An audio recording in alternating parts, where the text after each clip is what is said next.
नमस्कार, स्वागत है आपका। मैं हूं दिनेश गौतम। आप देख रहे हैं सीधा सवाल।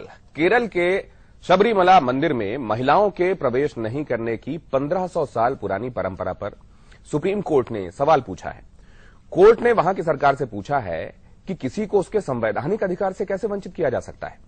दूसरी तरफ प्रसिद्ध शनि शिंगणापुर मंदिर में पहली बार किसी महिला को ट्रस्ट का प्रेसिडेंट बनाया गया है, लेकिन नई चुनी हुई अध्यक्ष भी नहीं चाहती कि वहां जो परंपरा कायम है कि क्लोज क्वार्टर्स में जाकर, मूर्ति के करीब जाकर कोई महिला पूजा ना करे, ये परंपरा कायम रहनी चाहिए, उनका मानना है।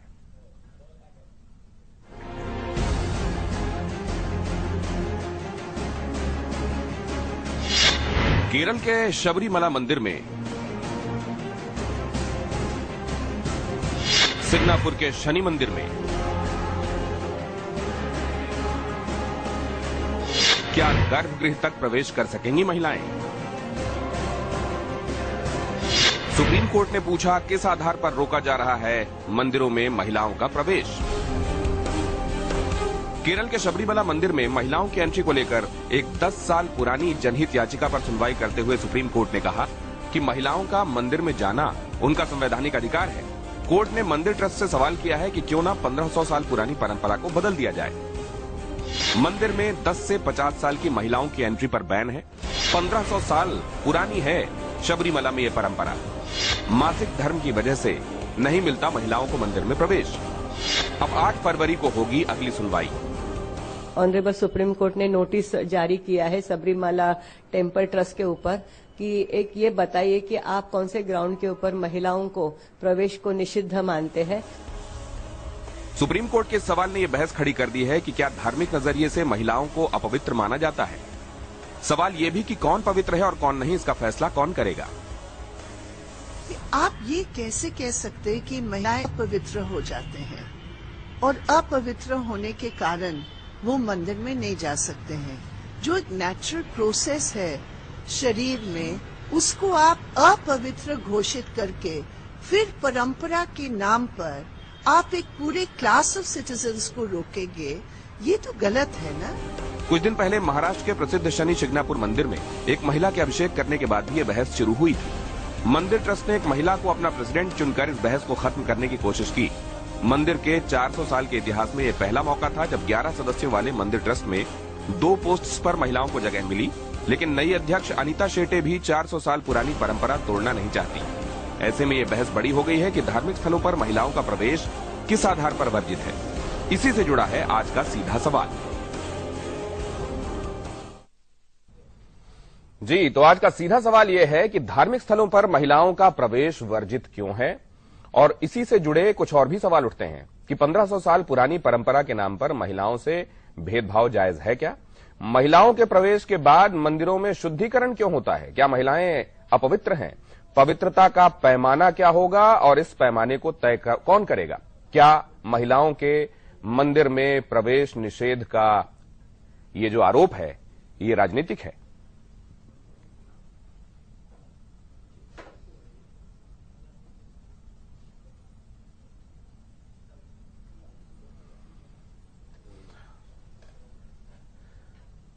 तो क्या धार्मिक स्थलों पर महिलाओं का प्रवेश वर्जित होना ये जायज है।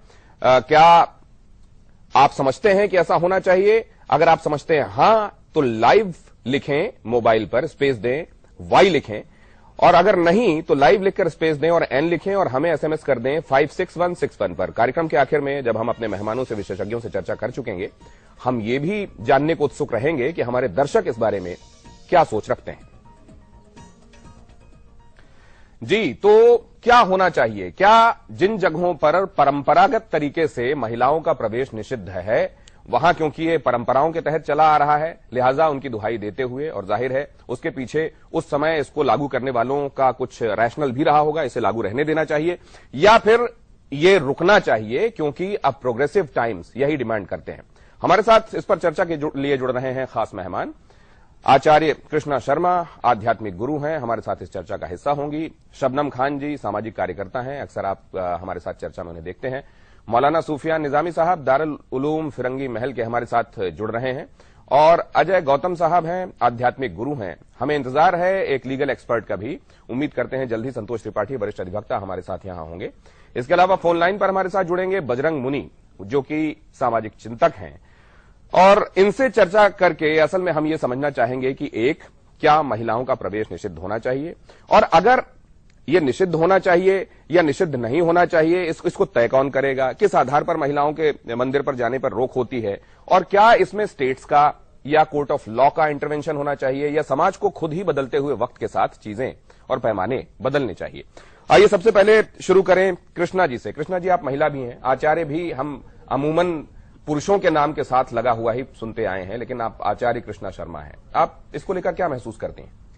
देखिए, जहां तक जो है हमारे कुछ मंदिर ऐसे हैं जहां पर स्त्रियों का जाना मना है, तो उस पुरानी परंपरा को यदि हम तोड़ते हैं तो कहीं ना कहीं जो है ठेस लगती है। मगर अब जैसे बदलते दौर के साथ में, जैसे यहाँ पे हम कानून का नहीं कहेंगे कि हमारे पे यहाँ पर कानून या कोर्ट कचहरी का मामला नहीं, ये हमें खुद जो है तय करना है कि हमें जाना चाहिए कि नहीं जाना चाहिए। महिलाओं का हक है, मगर हमारी जो सिंगनापुर मंदिर है वहां पर तो महिलाएं मंदिर में जा सकती हैं, दर्शन भी कर सकती हैं, मगर उनको छू नहीं सकती।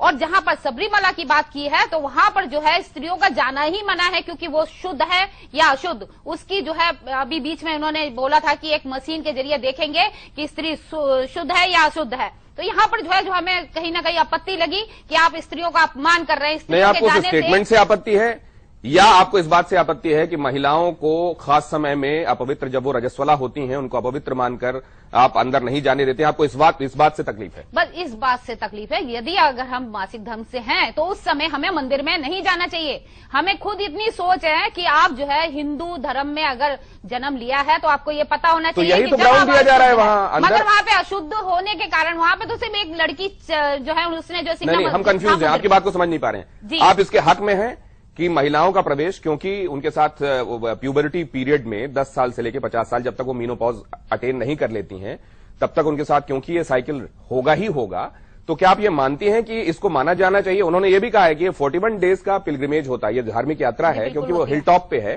41 दिन लगते हैं पूरे ऊपर तक जाकर वो पूजा अर्चना करने में, और इस दौरान जाहिर है 1 महीना पूरा होना है, तो वो साइकिल भी आना है। और इस आधार पर अगर ये कहा जा रहा है कि महिलाओं को नहीं जाना चाहिए, तो आप इसके समर्थन में हैं या नहीं? नहीं, जाना तो चाहिए, क्योंकि 41 डेज का तो मामला ही नहीं रहता, 5 डेज में तो जो शुद्धिकरण हो जाता है। तो उसमें क्या है कि बीच रास्ते में जाते हो अगर, ठीक है, ऐसे नहीं कि आप रोक देंगे वहां तक जाने के लिए, ऐसे नहीं। यहाँ पर हम जो आपत्ति, तो शबनम जी, कृष्णा जी का कहना यह है कि ये ठीक है कि उन दिनों में अगर ये माना जाता है कि पवित्रता के संदर्भ में सवाल हैं, तो वो न जाएं ऐसी जगहों पर जो रिलीजियसली, जहां पर प्रवेश निषिद्ध है, लेकिन स्टेटमेंट्स को लेकर उनको आपत्ति है। इसके अलावा इस पर्टिकुलर फलसफे से उनको कोई ऐतराज नहीं है कि इस दौरान महिलाओं को मंदिर में नहीं जाना चाहिए। दिनेश जी, सबसे पहले तो कि ये जो प्रक्रिया आप महिलाओं की बता रहे हैं, ये प्रक्रिया भगवान की बनाई हुई है। किसी महिला ने अपने आप अपने स्वयं शरीर में कुछ चीज नहीं कर ली है। तो ये अभी से थोड़ी, ये तो बहुत पहले से है। ये जब हम पैदा हुए हैं तब से हमारे अंदर जो सिस्टम भगवान ने देकर भेजा है वो सब चल रहा है। अगर ये सब भगवान ने देकर भेजा है तो वो ही भगवान उन सब चीजों को नकार कैसे सकते हैं? हमें अपवित्र या गंदा, या हम अभी 5 दिन या 10 दिन गंदे ही रहेंगे, ये कोई हमें कैसे बता सकता है? ये हमारे शरीर की एक प्रक्रिया है, उसे चलने दीजिए। भगवान और महिलाओं को भी इतनी समझ होती है, लेकर काउंटर आर्ग्यूमेंट जो लोग करते हैं शबनम जी, होती है कि जब 5-6 दिन ये जो भी हमारे हैं 7 डेज हालांकि माने जाते हैं, तो हम खुद भी ऐसी चीजों और सिर्फ ये एक ग्राउंड नहीं है शबनम जी। अब हाजी अली दरगाह में आप देख लीजिए, बिल्कुल वहां पर भी महिलाओं के जाने पर पाबंदी है, और ये कहा जाता है कि जो सैंक्टम सैंक्टोरम है और जो मुस्लिम समाज में जो मान्यताएं हैं उसके मुताबिक अगर कोई सेंट है, उसकी मजार पर कोई महिला करीब जाकर पूजा नहीं कर सकती, ये नियमों के मुताबिक है। तो ठीक है, यहां पर ग्राउंड ये नहीं है कि आप जमाने में जी रहे हैं हम अभी दिनेश जी, क्या नहीं, तो ये हमारे समाज की हकीकत है। ऐसा मेरा ऐसा मानना है कि अगर महिलाओं को आप एक तरफ तो सशक्तिकरण की बात करते हैं, एक तरफ तो हमें कहते हैं आप पायलट बनिए, आप जहाज उड़ाइए, आप आर्मी के जहाज उड़ा लीजिए, आप आर्मी में अपनी जान देने के लिए तैयार हैं तो आ जाइए। एक तरफ आप हमारे बड़ी बड़ी बातें करते हैं, एक तरफ आप महिलाओं का एक बड़ा औरा तैयार करते हैं कि आज देखिए कौन सी सदी में हम पहुंच गए, आज देखिए ऐश्वर्या राय मिस वर्ल्ड बनकर आती हैं। आप सब तरफ हमें एक तरफ बढ़ाने की कोशिश करते हैं। धार्मिक मुद्दे से अलग है, नहीं, धार्मिक मुद्दा इससे अलग नहीं है। जब आप महिलाओं को आगे बढ़ाने की बात करते हैं तो आप ना मजार पे जाने से रोक सकते हैं, जितना एक पुरुष का अधिकार है, और मेरे देश का संविधान भी मुझे अधिकार देता है, मैं जब चाहूं जहां आ सकती हूं, जब चाहूं जहां जा सकती हूं। या तो आप संविधान की मानिए या फिर संविधान को दरकिनार करके आप उसे सर्वोपरि कर दीजिए। संविधान आज क्यों पूछ रहा है? पहले कब हमें ये हो जाएगा, इसकी भी डेट कंफर्म नहीं होती है दिनेश जी। सुफियान निजामी साहब भी हमारे साथ जुड़े हुए हैं, आप दोनों की बात को हम आगे ले जाएंगे, लेकिन निजामी साहब आपका इस मामले में क्या मत है? और ये केवल कुछ जगहों तक महदूद नहीं है, ये केवल शबरीमला मंदिर नहीं है, ये केवल शनि शिंगणापुर नहीं है, ये केवल मुंबई में मौजूद कोई दरगाह नहीं है, बल्कि कई ऐसे रिलीजियस प्लेसेस हैं जहां पर इस तरह के रिस्ट्रिक्शंस हैं। निजामी साहब, आप इसको सही मानते हैं? अगर हाँ, तो इसके पीछे आपकी सोच क्या है? और अगर आप इसके खिलाफ हैं तो आप क्या आर्ग्यूमेंट देते हैं? नहीं, देखिए, मैं इसमें दो बातें अर्ज करना चाहूंगा। पहली बात तो यह है कि किसी मंदिर के अंदर एंट्रेंस न देना, या तो दूसरी चीज उसमें यह है कि उसको इबादत करने ना देना, दोनों चीजें अलग हैं। मैं आपको बताता हूं कि किसी मस्जिद के अंदर अगर औरत नमाज पढ़ने के लिए इजाजत चाहती है तो उसको मस्जिद के अंदर नमाज पढ़ने की इजाजत है, बशर्ते कि जो नमाज पढ़ी जाएगी वो मस्जिद के एक दूसरे कोने में होगी जहां पर मर्दों से उसका इख्तिलात ना हो। तो ये भी तो डिस्क्रिमिनेशन है ना? के अंदर होती है। एक मिनट, मैं अपनी बात कंप्लीट कर लूं, मैं वहां तक पहुंच रहा हूं प्लीज। तो बात यह है कि जिस धर्म के अंदर जो उनकी मान्यताएं हैं, जो आस्थाएं हैं, अगर वो अपने हिसाब से किसी चीज को उन्होंने अपने कानून में रखा है तो धार्मिक लोगों से इस बात पर मशवरा किया जाए कि क्या ये चीज उनकी आस्था को ठेस पहुंचाती है या नहीं। कोर्ट का उसमें मुदाखलत करना या जो इस तरीके के लोग हैं उसमें इनका मुदाखलत करना मुझे लगता है मुनासिब नहीं है। मैं आपको बताना चाहूंगा कि इबादत का जो ताल्लुक होता है वो इंसान की आस्था से होता है, न कि कानून से होता है। एक कानून आपको फोर्स नहीं कर सकता है कि आप किस तरीके की इबादत करेंगे। आप दुनिया के अंदर पब्लिक प्लेसेस पे जहां जाना चाहे जाएं, जहां पर आप प्लेन उड़ाना चाहे उड़ाएं, कुछ भी करना चाहे करें, लेकिन जो धार्मिक स्थल हैं अगर आप उनमें भी कानून की पैरवी करें और कानूनी तौर पर हर चीज का हल ढूंढे तो मैं समझता हूं यहां आपका बहुत बड़ा फेलियर है। तो धर्म के मामलों में कानून की मदाखलत, कानून का इंटरवेंशन नहीं होना चाहिए। एक सेकंड, अजय जी आपका इसके मामले में क्या मानना है? आपको नहीं, दो चीजें अभी उभर कर सामने आ रही हैं। एक तो ये कि ये सही है या गलत, एक तो चर्चा इस बात पर चल रही है, और दूसरे अगर ये सही या गलत आप मानते भी हैं तो इसको बताएगा कौन? ये कह रहे हैं कि कोर्ट का इंटरवेंशन नहीं होना चाहिए, समाज को खुद तय करना चाहिए कि धार्मिक मान्यताओं में कौन कैसे आगे बढ़े। देखिए दिनेश जी, एक शास्त्र का मत है कि यद्यपि शुद्धम लोक विरुद्धम ना करणीयम ना चरणीयम। कोई भी चीज भले ही शास्त्र से, कानून से किसी भी तरीके से शुद्ध हो, लेकिन वहां की जो लोकाचार की भावना है उसका सम्मान होना चाहिए। जो भारत का जो संविधान है उसका article 25 conscience to religious practice as per religious belief उसकी गारंटी देता है। पहली बात, ये कोई शिंगणापुर का मामला नहीं है या सबरीमला का मामला नहीं है। आपको जैन धर्म के अंदर रानकपुर का मंदिर मिल जाएगा, आपको कार्तिकेय जी का मंदिर मिल जाएगा, आपको अप्पा भगवान का मंदिर मिल जाएगा, आपको ग्रीन के अंदर एथोस पर्वत है, उस पूरे पर्वत पर औरतों के चढ़ने की मनाही है। ओमिन एक माउंट है जापान के अंदर, वो पूरा हॉली माउंट माना गया, उसके अंदर आपको फीमेल्स को चढ़ने की मनाही है। तो सवाल इस चीज का नहीं है। हर रिलीजन के अंदर, हर सभ्यता के अंदर औरत को एक बहुत सफोकेटेड और एक अच्छे रूप के अंदर देखा गया है। ऐसा नहीं है कि उनके साथ किसी तरीके की कोई दुर्भावना है। आपको 999 मंदिर में जाने की इजाजत है, अगर एक मंदिर में जाने की इजाजत नहीं है तो उसको लेकर कोई बखेड़ा नहीं करना चाहिए। अजय गौतम साहब का कहना यह है कि अगर आपकी बात पूरी सुनेंगे, बजरंग मुनि साहब भी हमारे साथ जुड़े हुए हैं फोन लाइन पर, कुछ देर उनसे भी हम समझ लें कि उनका विचार क्या है। अभी अजय साहब का कहना यह है कि अगर लोक विरुद्ध है तो वो नहीं करना चाहिए, बेशक आपको कानून और या आपको ये एक्ट्स ये गारंटी करते हो कि आप ऐसा कर सकते हैं। बजरंग मुनि साहब, आपका विचार? बजरंग मुनि साहब, आप हैं क्या? जी, तो मेरा तो ये विचार है कि महिलाओं को भी सब जगह जाने की छूट दी जानी चाहिए। मैं इसके पक्ष में हूं, लेकिन मेरा ये कहना है कि यह समाज का मसला है, समाज तय करेगा। धर्म का मसला है, धर्म तय करेगा। इसमें सुप्रीम कोर्ट और इसमें सरकार को और कानून और संविधान को क्यों घुसना चाहिए? संविधान का काम धर्म या जाति में हस्तक्षेप करना नहीं है, कानून का काम नहीं है। आप ये बताइए कि अगर महिलाओं के लिए कोई डब्बा रिजर्व हो तो उसमें क्या पुरुषों को अंदर जाने के लिए क्या उनको अनुमति दी जाएगी? तो यह निर्णय करना ये समाज का काम है, समाज को छोड़ देना चाहिए। ये कानून और न्यायालय बजरंग मुनि साहब, लेकिन इसके लिए जिम्मेदार कौन है? वो रेग्रेसिव जो पॉलिसीज रही हैं अभी तक समाज के अंदर, जिसके तहत दलितों का मंदिर में प्रवेश निषिद्ध रहा है, दलितों को कई मंदिरों में नहीं जाने दिया गया। इस तरह के भेदभाव और डिस्क्रिमिनेशन से ही तो अदालतों की इस तरह के मामलों में मदाखलत और इंटरवेंशन के रास्ते खुले हैं और वही मामला यहां तक पहुंच गया। बजरंग मुनि साहब का ये रिएक्शन मुझे बताइए जिसके बाहर लिखा हो कि इस मंदिर में दलितों का प्रवेश निषेध है, पूरे हिंदुस्तान के अंदर एक मंदिर बता दीजिए। अब ये कह रहा हूं मैं आपको, अब अगर ऐसा होता जैसा आप कह रहे हैं अजय गौतम साहब, कह रहा हूं कि एक मंदिर, अजय गौतम साहब, मंदिरों के सामने क्या लिखा होता है और प्रैक्टिसेस क्या होती है वो दूसरी तरफ चले जाएंगे हम। बजरंग मुनि साहब से रिएक्शन लेने दीजिए। बजरंग मुनि साहब, में लाखों में लोग जाते हैं, कोई किसी की जाति पूछता है आप किस जाति के हैं, किस वर्ग के हैं? अजय जी प्लीज।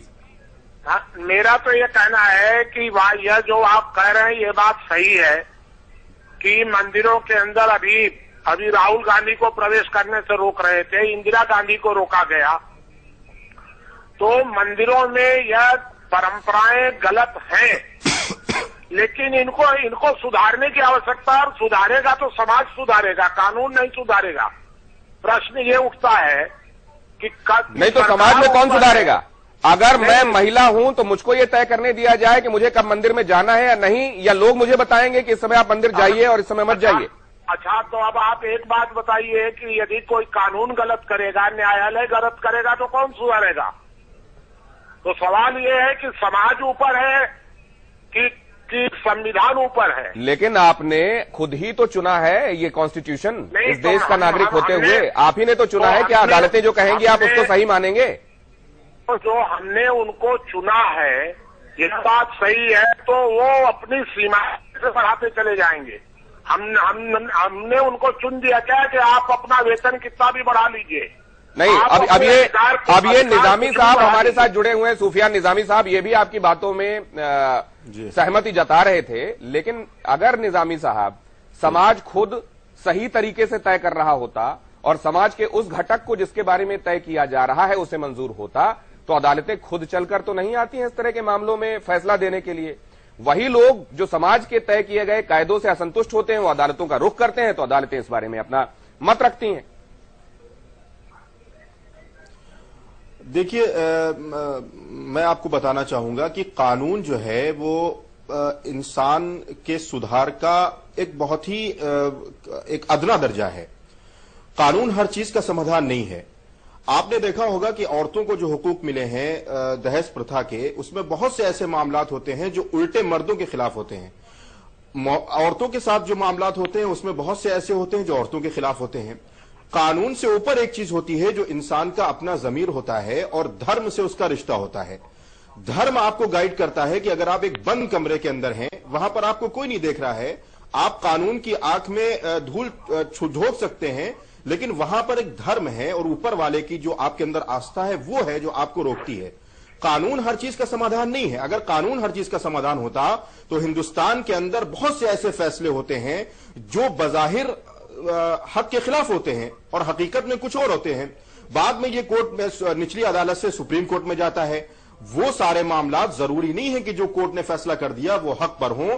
कानून जो अपना काम करता है वो सबूतों के आधार पर करता है। आपकी बात कुछ हद तक इसलिए जायज लगती है क्योंकि इस पर्टिकुलर मामले में भी, शबरीमला मामले में भी, मद्रास हाई कोर्ट ने महिलाओं के अंदर जाने पर जो पाबंदी है उसको अपहोल्ड किया था और ये कहा था ये जायज है। लेकिन अब सुप्रीम कोर्ट इसको दूसरे तरीके से देख रहा है, शबनम जी। लेकिन कुछ लोग इस पर यह भी चर्चा कर रहे हैं कि जब आप प्रोग्रेसिव होने की बात करते हैं, मॉडर्न टाइम्स की बात करते हैं, महिलाओं को समान अधिकार की बात करते हैं, तो आपको यह भी देखना पड़ेगा कि इसी समय में कहीं पर बाइगेमी को आप किसी एक धर्म की वजह से आप लीगल मानते हैं, लेकिन किसी दूसरे धर्म की वजह से आप उसको क्रिमिनल मान लेते हैं, दो शादियां करने को या ज्यादा शादियां करने को। इसी तरीके से बच्चों, इन्फेंट्स, जो तुरंत पैदा हुए बच्चे हैं, उनके जेनाइटल म्यूटिलेशन को लेकर भी क्यों, जब आप कहते हैं कि बच्चों की हक की आवाज बुलंद होनी चाहिए और उनके हक सुरक्षित होने चाहिए, उस समय कोई क्यों नहीं जाता वहां बात करने के लिए इन प्रोग्रेसिव टाइम्स में? ऐसा क्यों है कि हम आदमी देखकर या तबका देखकर कई बार सही और गलत की बात करते हैं? नहीं दिनेश जी, अगर मेरा ऐसा मानना है कि 5 दिन के लिए अगर आप महिला को कह रहे हैं कि आप अपवित्र रहती हैं और आप उन 5 दिनों के लिए कह रहे हैं कि मत आइए मंदिर में, लेकिन आप तो बिल्कुल ही बैन लगा रहे हैं कि महिला शनि महाराज को नहीं छू सकती, महिला शबरीमला मंदिर में ही एंट्री नहीं कर सकती, महिला इस वाली मस्जिद में एंट्री करेगी तो वहां कोने में बैठेगी या कोने में नमाज पढ़ेगी। वो आपने अपनी तरह से बनाया है, कहीं लिखकर नहीं आया। इनको कौन से खुदा ने या कौन से भगवान ने लिखकर दिया है कि महिला को आप इस तरह से कहिए कि मस्जिद में आ सकती है या नहीं आ सकती है? खुदा ने भी तो सबको एक जैसा बनाकर भेजा है और एक जैसे हक देकर भेजा है। बल्कि इस्लाम में तो मौलाना साहब बैठे, मौलाना साहब बताएंगे कि इस्लाम में तो लिखा है कि महिला को इतने ज्यादा हक मिले हुए। एक सेकंड, अभी अजय जी ने एक बात कही और उस पर आप भी ध्यान दिया होगा, आपने भी, कि सिर्फ हिंदुइज्म में नहीं, इस्लाम में भी, क्रिश्चियनिटी में भी उन्होंने तो ग्रीस के एथोस पर्वत का जिक्र किया और ये बताया कि ये इस तरह की डिस्क्रिमिनेटरी प्रैक्टिसेस हर जगह हैं। नहीं तो क्या रिलीजियस, वो 5 दिन की वजह से आप महिलाओं को सब जगह जाने से मना नहीं कर सकते। मेरी बात सुनिए शबनम जी, क्या आप इस तरह के धार्मिक सुनिए, धार्मिक नहीं बात सुनिए, रिलीजियस डिस्क्रिमिनेशन की वजह से, शबनम जी बात तो पूरी होने दीजिए, क्या रिलीजियस डिस्क्रिमिनेशन को आप किसी इंडिविजुअल के राइट्स के वायलेशन के तौर पर देखती हैं? बिल्कुल, ये मेरा अधिकार है कि मैं किसी भी मंदिर में जाना चाहूं, अपने देश के या दुनिया के कहीं भी जाना चाहूं, साहब कुछ कह रहे हैं, मेरा अधिकार है ये। देखिए साहब, बड़ी सीधी सी बात है, मैं दिल्ली का ड्राइविंग लाइसेंस लेके यूके या अमेरिका के अंदर गाड़ी नहीं चला सकता। मैं वहां का लाइसेंस लूंगी, मुझे वहां के रूल्स और रेगुलेशन के हिसाब से ड्राइविंग सीखनी पड़ेगी। धर्म के रूल बनाए किसने? शबनम जी अलाउ मी, धर्म के रूल बनाए किसने? हर हाइनेस अलाउ मी फॉर 30 मैं बहुत आपकी रेस्पेक्ट करती हूँ, लेकिन मैं आपसे बहुत प्रेम से पूछ रही हूँ। यहाँ के नियम को नहीं, आपने बनाए हमारे लिए। शबनम जी आपसे इजाजत मांग रहे हैं और देखिए उनके बोलने के अधिकार पर कम से कम जी अजय जी कहिए। कृष्णा जी एक सेकंड, अजय जी को बोलने दीजिए। आप ही सोच लेंगे, महिलाओं का कानून भी आप ही बना लेंगे। शबनम जी बोलने दीजिए प्लीज, फिर आपके पास। मैं ये कह रहा हूँ कि जो हर जगह के एक रूल्स होते हैं, एक नियम होते हैं और वो उस जगह को मान्यता देते हैं। जैसे शनि भगवान की बात है, इन्होंने कहा कहाँ लिखा है? जब शनि का मंत्र आता है तो उसके अंदर लिखा होता है ओम चम शनैश्चराय नमः सौराष्ट्र देशोद भव काश्चप गोत्र कृष्ण वर्ण। तो सौराष्ट्र देश के जो नियम है, जहां वो शनि की जो शिला स्थित है, वहां के जो नियम लिखे गए हैं पुराण के अंदर, वो नियम की मान्यता उसको दी जाएगी। पहली बात तो वहां लिखा है। ये देश, ये जो देश है, ये बुद्धिमान। आप मुझे बताइए, परमानेंट महिलाओं पर बैन है या सिर्फ वो जब नहीं है शबनम जी? अजय से करा जाता है अजय जी, वो 5 दिन बैन है या परमानेंट बैन है? अजय जी बताइए। नहीं वहां पे परमानेंट बैन है, सिंगापुर में परमानेंट बैन है। परमानेंट बैन कोई नहीं। अब एक सेकंड अजय जी, आप जिस इलाके की दुहाई दे रहे हैं और आप कह रहे हैं कि ये लिखा हुआ है कि वहां पर कश्यप गोत्र और सौराष्ट्र, नहीं एक सेकंड सुनिए,